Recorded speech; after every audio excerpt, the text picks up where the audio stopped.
Bueno, después de como 10 días sin grabar absolutamente nada y pensando después de haber estado viendo muchos malditos videos al respecto de muchos supuestos expertos en cosas y de cómo otros expertos en la misma cosa dicen que son unos idiotas y así y asá, me puse a pensar, ¿por qué los expertos o los así llamados expertos no saben nada realmente de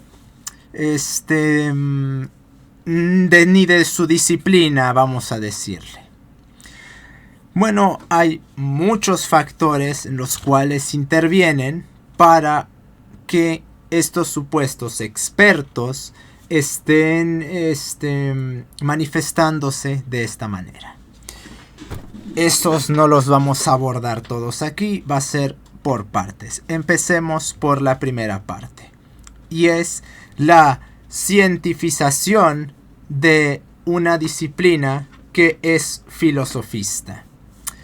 Desde el siglo XVII, y se puede objetar que desde el siglo XVI incluso, todas las disciplinas le dieron la espalda a la filosofía al considerar que la filosofía no servía para nada y era infructífera para explicar las cosas, debido a que la idea predominante de filosofía de ese tiempo era la escolástica, ya que prácticamente no se abandonó la escolástica hasta más o menos finales del siglo XVI, comienzos del XVII, en términos generales, porque si somos rigurosos, la escolástica nunca se abandonó, porque eso es imposible, solo esa apologética cambia en orden, puede ser quitemos a Dios pero colocamos deidades, no las llamamos deidades pero las llamamos conceptos, pero las tratamos como deidades, o no son deidades ni conceptos, son ánimas y las llamamos filosofía o las llamamos ciencia. Pues bueno, hubo un generalizado rechazo a la filosofía porque no daba resultados, porque la idea de filosofía que se tenía en ese tiempo era la filosofía escolástica. Entonces, ¿qué empezó a pasar? Lo que empezó a pasar en ese tiempo es que filósofos, recordemos Descartes por ejemplo, era matemático, no era solo filósofo. Entonces estos filósofos empezaron a intentar fundamentarse en lo que tuvieran que no fuera filosofía, donde no hubiera especulaciones. ¿Y qué era esto? La matemática, más adelante, y también en cierta forma la física. Más adelante ocurrió el intento de homologación con la física, pero eso en un momento. Entonces tenemos a Descartes, por ejemplo, él siendo matemático, intentando hacer una separación de la filosofía, como relegándola a un ejercicio escolástico. Quien más hace esto de forma más avesada es Francis Bacon, directamente homologando sofística y filosofía. Y también, después de que este proceso se dio, tenemos a Leibniz, por ejemplo, intentando demostrar la ética con la geometría, lo cual es algo bastante peculiar. Pero si había algo que toda esta gente tenía en común, era el rechazo a la filosofía al considerarla infructífera y como algo meramente especulativo, porque como ya no estamos bajo el yugo del clero, a pesar de que clero ahora se llama método científico, entre comillas, o el Estado o la utopía, entonces ahora tenemos que ampararnos en algo que no sea filosofía para poder pensar, y también para llamarlo como un conocimiento objetivo y como un conocimiento que no esté homologado de ninguna forma a esto. Entonces, ¿qué pasó? Empezó a cambiarse el uso de filosofía al uso de ciencia. El problema es que el rótulo en el cual todo esto que se enmarcaba como ciencia es algo que a leguas hoy observamos como filosofía. La ética según la geometría nadie se la toma como una rama de las matemáticas, y nadie considera que las proposiciones leibnizianas sean algo que tenga una sustentación. Espera, leibnizianas, no, de spinozianas, carajo. Y nadie considera que o si era Leibniz. Si es Spinoza, maldita sea. Si como los dos estaban metidos en las matemáticas, pues realmente no me acordé muy bien. En fin. Entonces, nadie quería ampararse en la filosofía. Entonces, lo que ellos consideraban como, oh no, esto no es filosofía, esto es otra cosa. Todavía en esos tiempos no se llamaba ciencia, sino que eso ocurrió hasta aproximadamente 1700, 1720, 30 aproximadamente, cuando ya se quiso establecer una demarcación definitiva entre especulación, que irónicamente los del 17 consideraban todo lo del 16 como mera especulación, a pesar de que los del 16 pretendieran, los del 18 consideraban a los del 17 como meros especuladores. Ya nosotros sí somos los científicos, ustedes son filósofos. Y a pesar de que los del 17 consideraban e iniciaron esa divergencia con la filosofía y no querían que fuesen considerados como filósofos, los del 18 los relegaron a eso. Irónicamente, los del 19 volvieron a hacer lo mismo, y los del 20, y cada siglo, cada siglo subsiguiente, declara como filosofía lo que ocurrió en el anterior, mientras lo que ocurrió en ese siglo era considerado como ciencia. Por ejemplo, Marx se consideraba científico, y no solo científico, sino súper científico. Y no estoy bromeando con eso. ¿Por qué? Porque Marx terminó la superciencia que Descartes intentó hacer. Y toda esa línea de matemáticos filósofos en la idea de matesis universal, en la cual se intentaba buscar una superciencia que fuera la síntesis de todas, y se intentaba hacer esto con la matemática.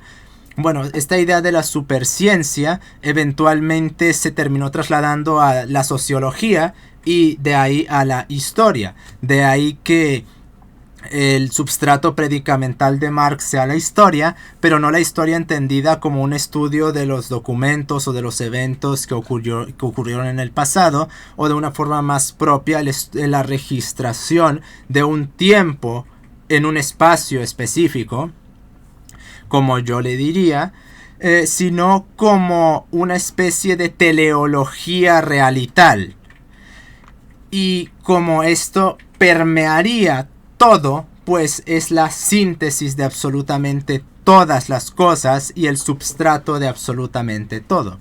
De ahí que Marx tome a la historia como un dios, no como una deidad, sino como, ni siquiera como sino como Dios.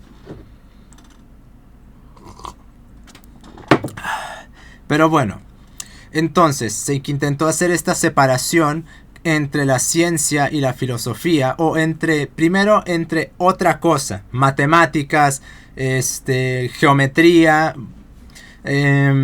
lógica, lo que sea, pero que no fuese filosofía.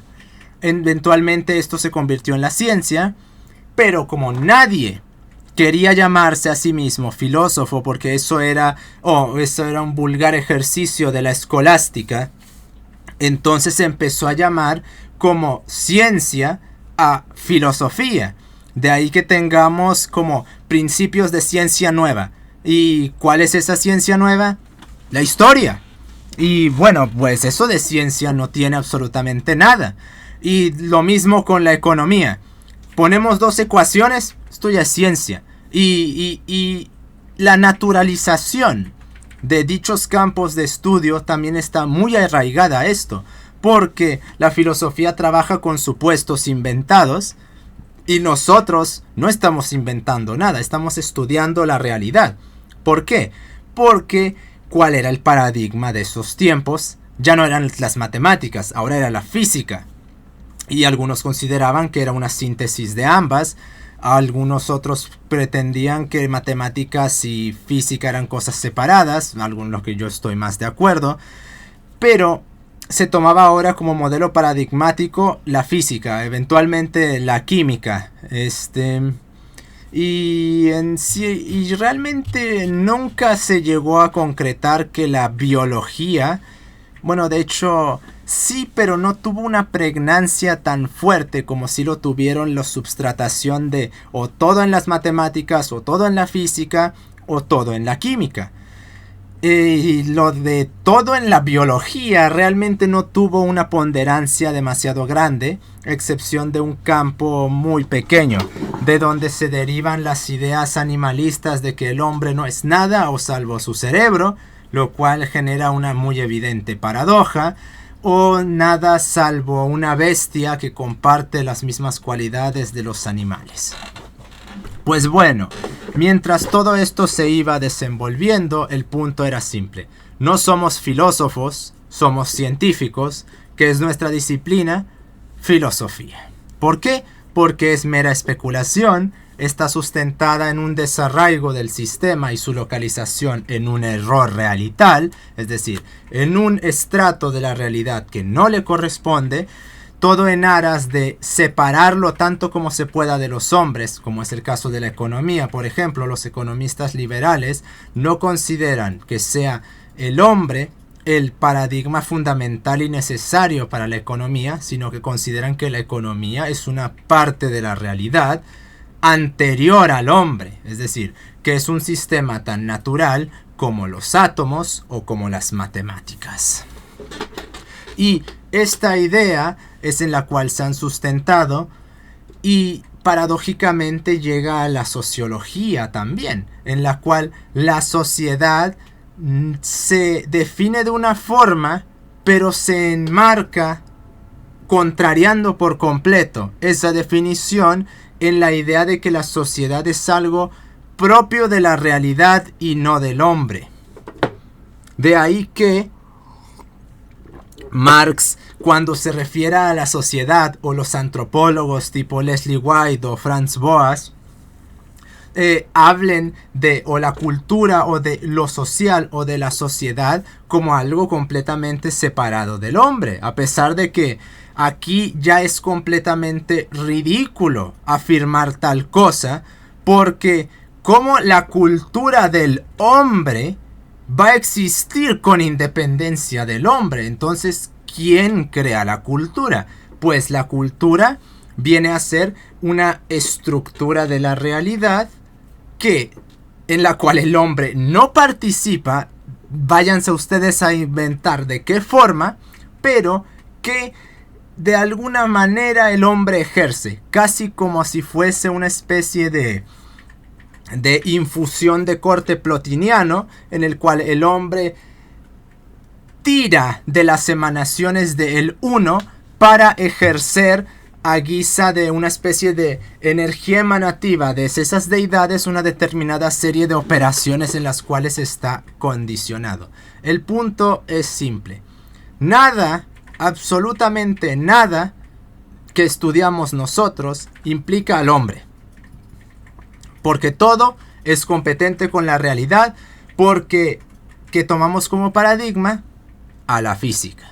¿Por qué? Porque somos rigurosos, porque no somos filosofía, porque somos ciencia. Pues bueno, esta idea vino con una severa categoría de problemas, en la cual, cuando se dice en estos tiempos, X cosa es ciencia, o Y cosa es ciencia, así sea algo tan ridículo como ciencias de la seguridad, se está intentando tomar el rótulo de ciencia como si fuera química, física y matemáticas. Primero, implicando que las matemáticas son una ciencia y homologando la rigurosidad de esa disciplina a la existente en física y a la existente en química, que por cierto es una rigurosidad completamente ilusoria.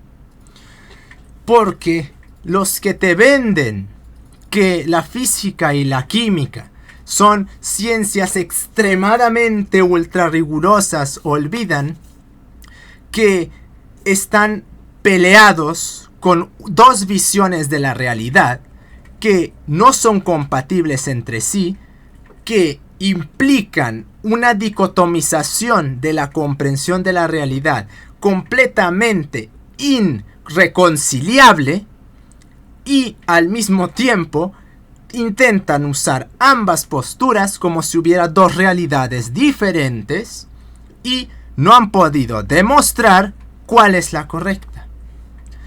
¿Por qué? Porque ahorita vamos al por qué con eso, que es el problema del por qué estos expertos no saben nada. El primer problema es este: que se cataloga como ciencia cualquier cosa.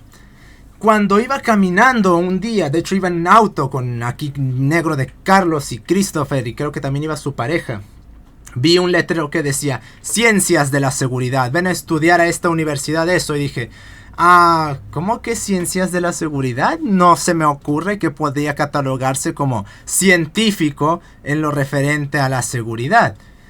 Pero cuando vi en otro cartel, ven a X universidad a estudiar Ciencias Culinarias, dije, ok, esto ya es demasiado y esto es absolutamente inadmisible. ¿Cómo que Ciencias Culinarias? ¿Que me vas a enseñar la derivada de la fritura de la pechuga o qué carajo?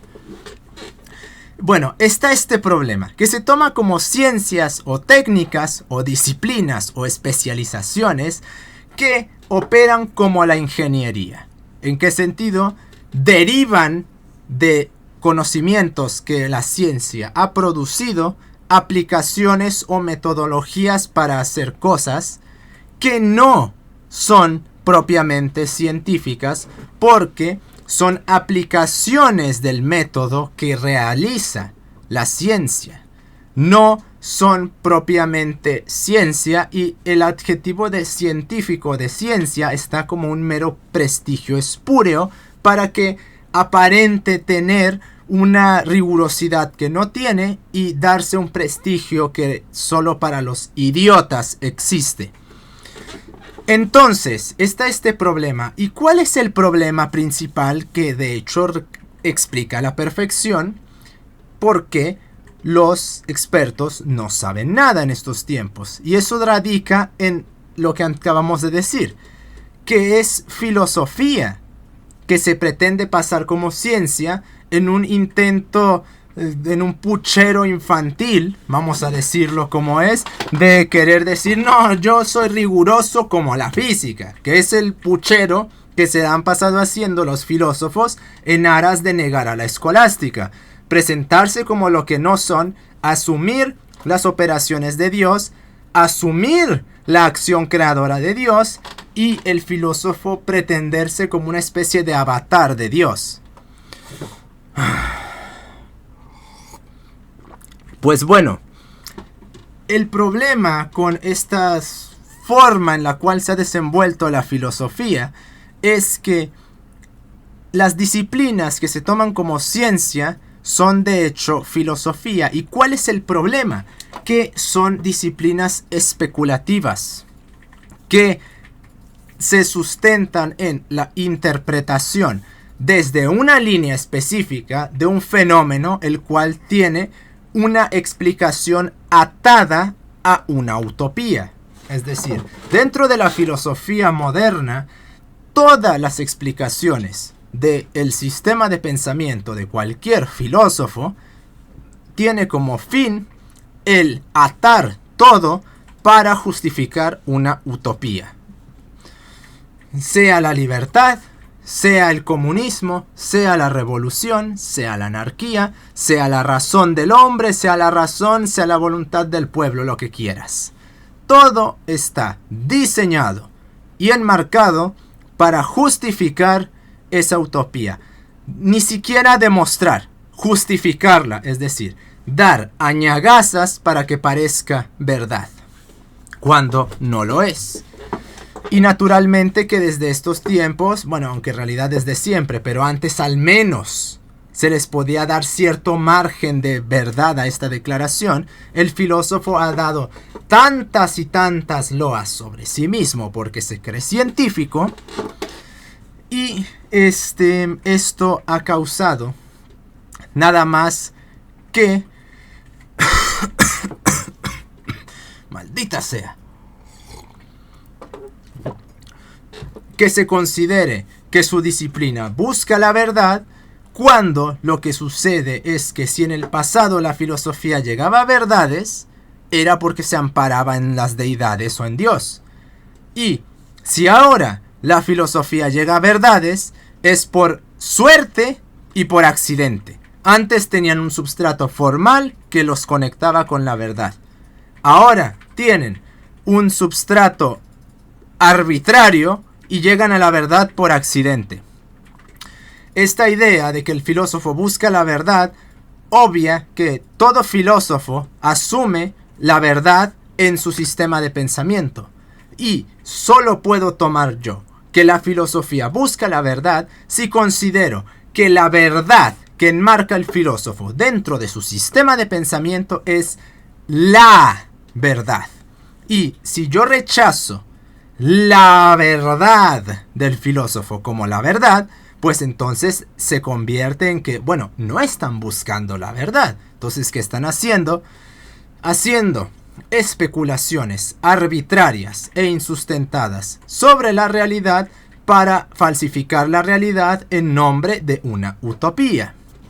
Y todas estas ciencias que han salido por plétora desde el siglo XVII tienen esa problemática, que asumen la verdad de una determinada serie de fenómenos desde un sistema de pensamiento que predica para justificar una determinada utopía, que sería la culminación de toda la observación de los fenómenos que intentan marcar dicho sistema de pensamiento. Y si trasladamos esto a los campos científicos vulgares, es decir, a cómo se interpreta generalmente la ciencia, que física, química, biología, psicología y sociología, tenemos la problemática de que al menos 3 de esos campos están enmarcados enteramente no derivativamente, no internamente, sino enteramente todo el campo está sustentado en eso, que sería la psicología, la sociología y la biología, le vamos a decir. ¿Por qué? Porque la idea de que de todas las ideas que abundan en la biología están de una u otra manera enmarcadas por la selección natural.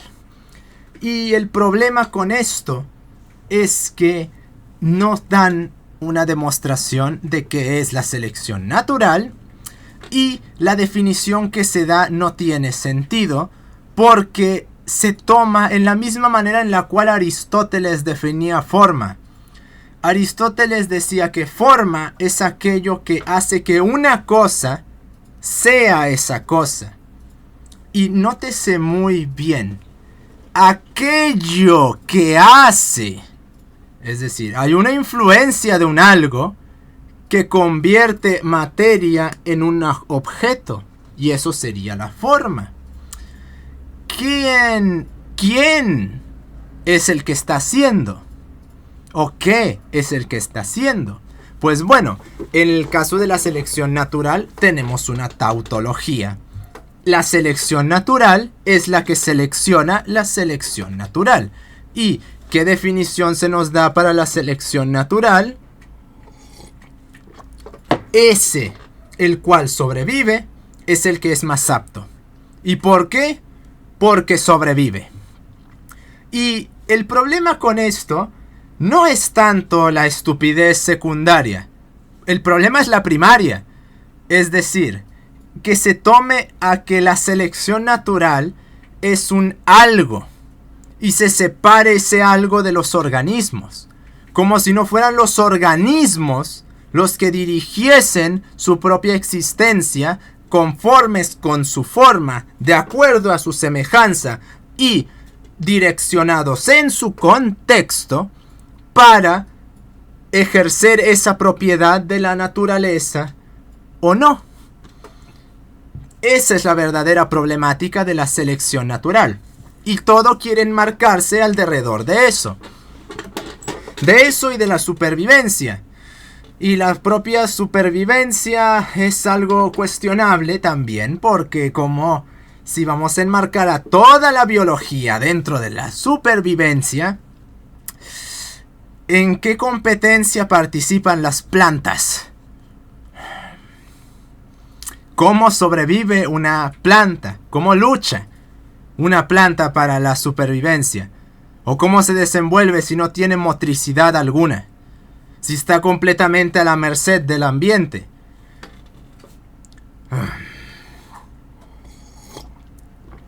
Es bastante cuestionable que se quiera englobar a todo organismo dentro de esto y se incluyan a las plantas, que son organismos que cuestionablemente participan en esta teleología.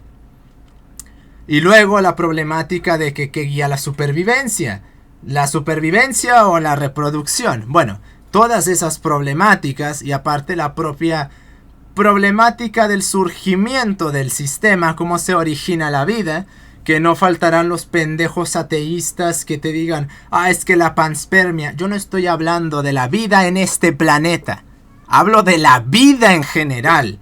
¿Cómo surge? ¿Cómo ocurre que los organismos asumen esas operaciones como entidades independientes de la inercia absoluta a la cual está sometida toda la materia en el sistema químico general? Por ejemplo, las partículas se mueven por la inercia más absoluta y hacen sus operaciones conformes con su forma, pero sometidas a pues todo. En cambio, un organismo no está tan sometido como una partícula y tiene una reactividad en órdenes de magnitud superiores a las referentes a una partícula. Pero bueno, entonces, estos tres campos se enmarcan dentro del modelo anteriormente mentado. Al menos la química y la física, y en las matemáticas hasta cierto punto, no comparten esto. Esto es el tronco común, vamos a llamarlo. Es decir, toda disciplina tiene una serie de interpretaciones las cuales favorecen un discurso o no. Es decir, en el caso de la evolución, por ejemplo, tienes a los creacionistas, tienes a los fijistas, tienes a los evolucionistas, tienes a los genetistas, bueno, tienes posturas hasta para regalar.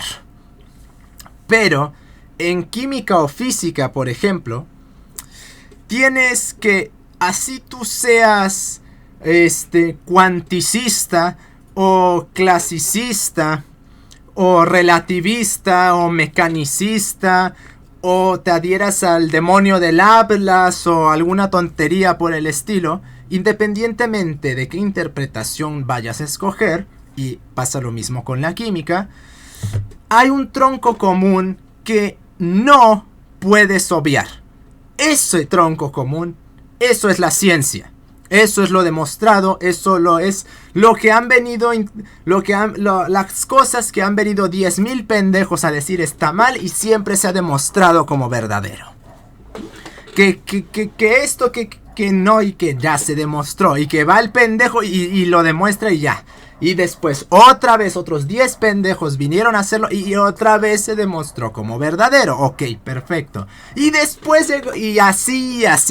Creo que ya se entendió muy bien. Entonces, este tronco común es la ciencia. Lo demostrado, lo que no puede cuestionarse.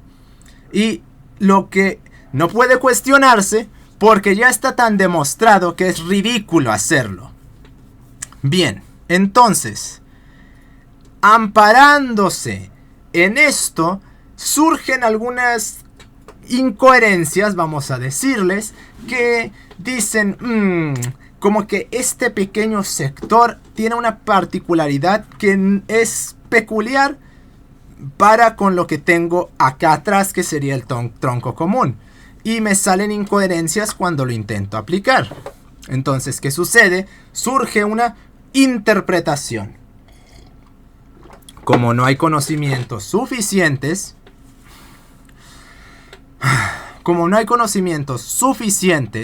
para poder explicar el fenómeno, nótese que estoy hablando de matemáticas, química y física aquí. ¿Por qué? Porque ahorita vamos a biología, psicología y sociología. Como no hay conocimientos suficientes para explicar el fenómeno, se crea una interpretación que toma una línea de pensamiento específica, la cual se intenta demostrar y justificar, sea esta verdadera o no.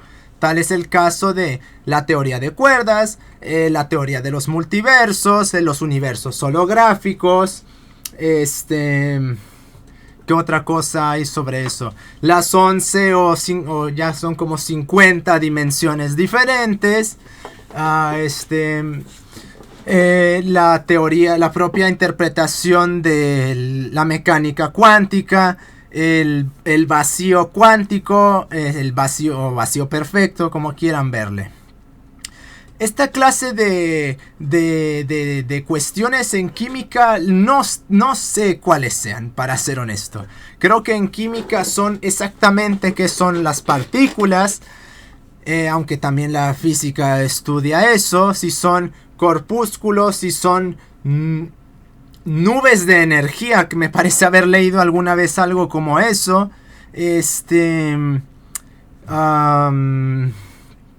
Sobre, no sé, algunas teorías sobre los orbitales o algunas cosas por el estilo. Realmente en química no estoy muy afilado, salvo con esas pocas cuestiones. Pero independientemente de esas cuestiones, está el tronco común y después te salen las interpretaciones. ¿Cuál es el problema? Que la interpretación, como se dijo, está sujeta a una justificación y no a una demostración, se sustenta en la ignorancia y tiene como fundamentos más lo que le gustaría al investigador que fuese, más que lo que de hecho es. ¿Y cuál es el problema? Que biología, psicología y sociología no tienen un tronco común. Toda la disciplina está sustentada en la interpretación de un fenómeno, porque ni siquiera saben definir qué están estudiando. La física, operaciones energéticas; las matemáticas, los sistemas numéricos; la química, interacciones entre partículas y las partículas mismas; la biología, la vida. ¿Qué es la vida? La psicología, la mente. ¿Qué es la mente? La sociología, la sociedad. ¿Qué es la sociedad? No tienen definiciones de lo que organiza su campo. Y a partir de que no tengan definiciones de lo que organiza su campo, empiezan a establecer modelos de investigación a través de la asunción de la interpretación del campo. Y a partir de ahí se construyen modelos teóricos que van en línea con esa interpretación. ¿Y cuál es el problema? Que son una maldita interpretación. Ahí no hay tronco común. Ahí no hay ciencia en el sentido vulgar, sino que hay filosofía que se quiere presentar como ciencia. Porque como es una interpretación, es una especulación arbitraria. Porque así como puedo decir la vida es lo que me sale de los huevos, yo puedo decir que la vida es una estructura autoorganizativa ciclal de consumo energético y reproducción, o alguna estupidez por el estilo. Pero defínela así y las computadoras están vivas también. Por lo cual, definir qué es la vida no es tan simple como parece. Y ese es el problema con los malditos expertos, que parten estudiando un campo que creen que es una ciencia desde una interpretación de lo que creen que estudia su disciplina. Hay una definición de... ¡Maldita sea! Hay una definición de biología, de psicología, de sociología, y a partir de lo que se toma o se asume que está estudiando, se interpreta y se establece todo el modelo de investigación que tiene como sustento una arbitrariedad. Porque así como la sociedad es el estudio de las interacciones humanas, la sociedad puede ser el conjunto de relaciones de poder.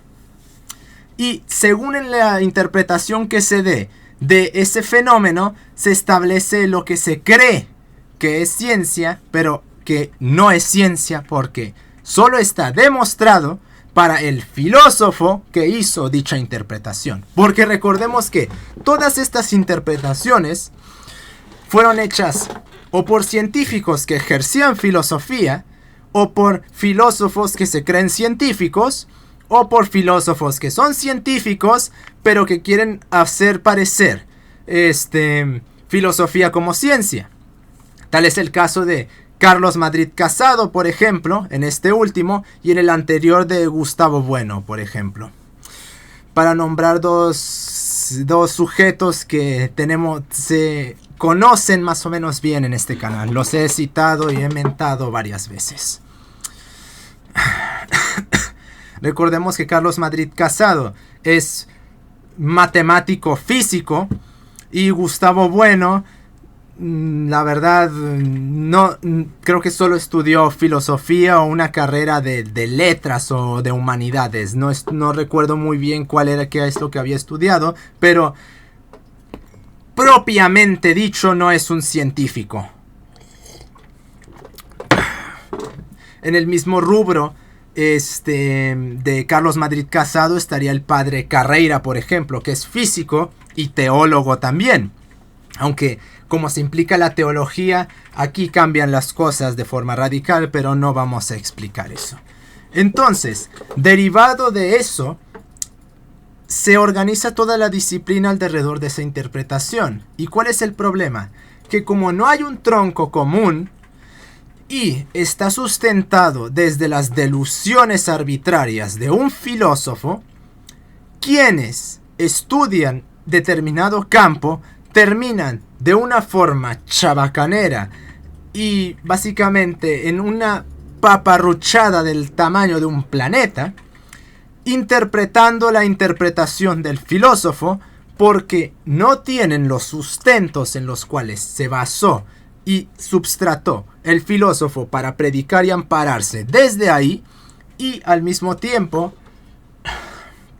está organizado por intérpretes del filósofo, porque el filósofo no fue a las facultades a escribirles los planes de estudio. A lo sumo fue a la facultad a dar unas conferencias, pero quienes establecieron los planes de estudio en los cuales estudian después los estudiantes fueron intelectuales. Después se los pasaron a los especialistas, que los volvieron a interpretar, y después esos especialistas se los pasan a los docentes, que los vuelven a interpretar, y esos docentes se los transmiten ya de una forma pueril, estéril y muerta a los alumnos, que todavía los vuelven a interpretar en su pobre y precaria inteligencia, lo cual nos da una miasmática de basura que termina produciendo idiotas que, si no repiten lo que dice el libro, no tienen nada que decir. Pero a decir verdad, están tan muerto y tan desubstancializado lo que están aprendiendo que realmente no les queda otra cosa que decir porque no están estudiando absolutamente nada. Y el filósofo, recordemos, regresando al pasado otra vez, intentó crear disciplinas sustentándose en, no sé, Descartes en las matemáticas y en la física, por ejemplo. Pero Kant en la antropología y en y en la psicología, vamos a decirlo de otra manera, y en la física en cierta forma también. ¿Y qué pasa con esto? Que se requiere todo ese sustrato para dar como resultado la síntesis de la idea. Y el Lego promedio, ya no deja tú el Lego promedio, es que ya el intelectual no tiene ni un cuarto, ni una décima parte de eso. El estudiante no tiene ni la milésima parte de eso. Tiene mucho porno y memes, pero nada de valía. Y entonces, ¿qué pasa? Que se transmite de forma completamente escueta la síntesis de la idea, de tal manera que caemos en el manualismo propio de la física. Es decir, se escriben instrucciones que tienen que ejecutarse como máquina, y eso es la ciencia. Razón por la cual tenemos esta dogmática hermética, o mejor dicho, dogmática hermenéutica, en la cual si tú te sales de lo que dice el manualito, estás equivocado. No es ciencia, porque ciencia es lo que dice el manualito.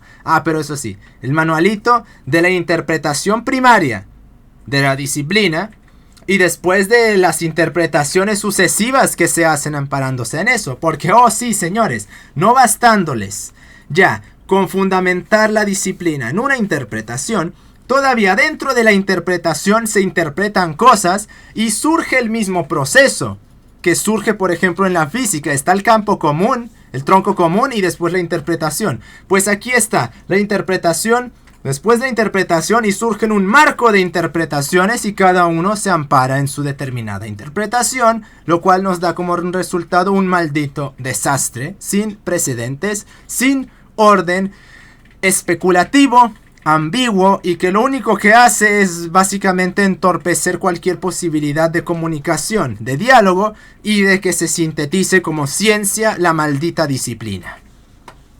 Así que, en primera instancia, toda esta mierda, y todo porque los filósofos querían a fuerzas elevar su narcisismo y su egolatría a tal punto en el cual ellos se quieren creer Dios, por el simple hecho de no querer levantarse los domingos e ir a la puta iglesia, y porque son unos concupiscentes de mierda que a huevo quieren ser unos sadistas contra los que no les agradan, porque asumen como la verdad, pero así de gigantesca la verdad que tienen ellos.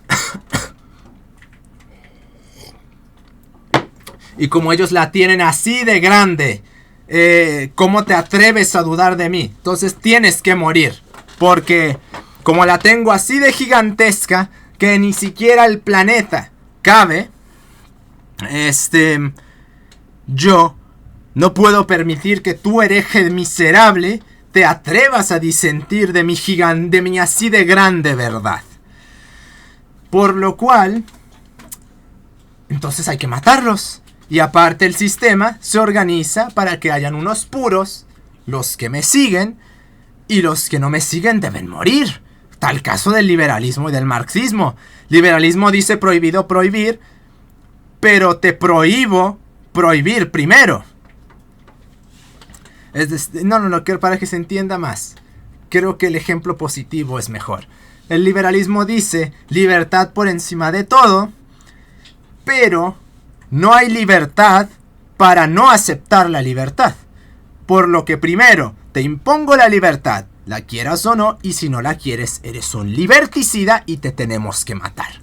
Lo mismo para el marxista. Revolución proletaria, pero según yo lo diga, disientes a los gulags. También en eso no podemos olvidar que se ha sustentado la filosofía. El filósofo no solo es un ególatra, un narcisista, un solipsista, un vanidoso, un ignorante y un completo bestia, sino que también es un sadista, el cual, vaya lo que causa rechazar a Dios, maldita sea, sino que también es un sadista, el cual piensa de tal forma que en su sistema todos los que disientan contra él deban de morir de alguna u otra manera, y entre peor sea la forma en la que mueran, mejor. Por lo cual, todo este caldo de mierda que es el filósofo, en esa cadenita de intelectual, especialista, docente, alumno, se transmite a ellos. Y por eso el vulgo es tan narcisista y tiene todas estas cualidades, porque quienes han dirigido a la especie, los filósofos, son así, e incluso peores todavía. Porque hay categorías de la conducta que solo son accesibles bajo una inteligencia muy elevada, que suele venir acompañada de un gran nivel de maldad. En cambio, el vulgo las ejerce de forma limitada, porque si las ejerciese de forma completa ya no habría mundo. Así que, por todo eso, el experto de estos tiempos no sabe una puta mierda. Y se limita a repetir el manualito, porque no tiene otra cosa que decir, salvo eso. Nos estamos viendo. Y sí, y sobre todo, y otra cosa muy importante. Este manualismo también es un intento patético de imitar a la física. ¿Por qué? Porque en la física hay una extremada rigurosidad con respecto al seguimiento de las fórmulas. Y no es como si te las pudieses saltar. Tienes que seguirlas al pie de la letra. Pues bueno, qué curioso que seguir dogmáticamente una determinada serie de reglas que no pueden obviarse, que no pueden saltarse y que tienen que repetirse a rajatabla, sea también el modelo que tenga la psicología, la sociología y toda esta puta mierda. Sí, qué curioso. Nos estamos viendo.